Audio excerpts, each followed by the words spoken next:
పొలిటికల్‌గా ఇప్పుడు రాజకీయంగా మంత్రులుగా పనిచేసే వాళ్ళు 2024 సార్వత్రిక ఎన్నికల్లో విజయం సాధించిన తర్వాత ప్రెస్ మీట్‌లలో మాజీ ముఖ్యమంత్రి వైఎస్ఆర్‌సీపీ పార్టీ అధినేత వైఎస్ జగన్మోహన్ రెడ్డి గారిని ఏమని సంబోధించారో చాలామందికి గుర్తుండే ఉంటుంది. ఏమని సంబోధించారో మీరు కూడా కామెంట్ చేయండి. పులివెందుల ఎమ్మెల్యే మాత్రమే, పులివెందుల ఎమ్మెల్యే, ఎమ్మెల్యే జగన్.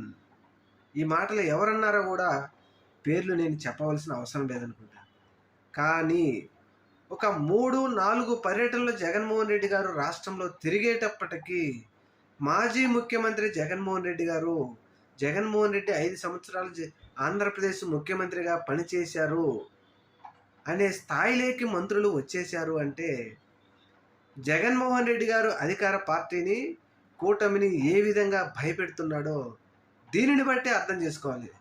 ఎందుకంటే మాజీ ముఖ్యమంత్రి ఆయన అని హేమాహేమి మంత్రులే అన్నారంటే ఇక ఆలోచన చేయండి. అది జగన్ సత్తా. ఇప్పుడు గుర్తొచ్చింది జగన్మోహన్ రెడ్డి గారని వీళ్ళకి.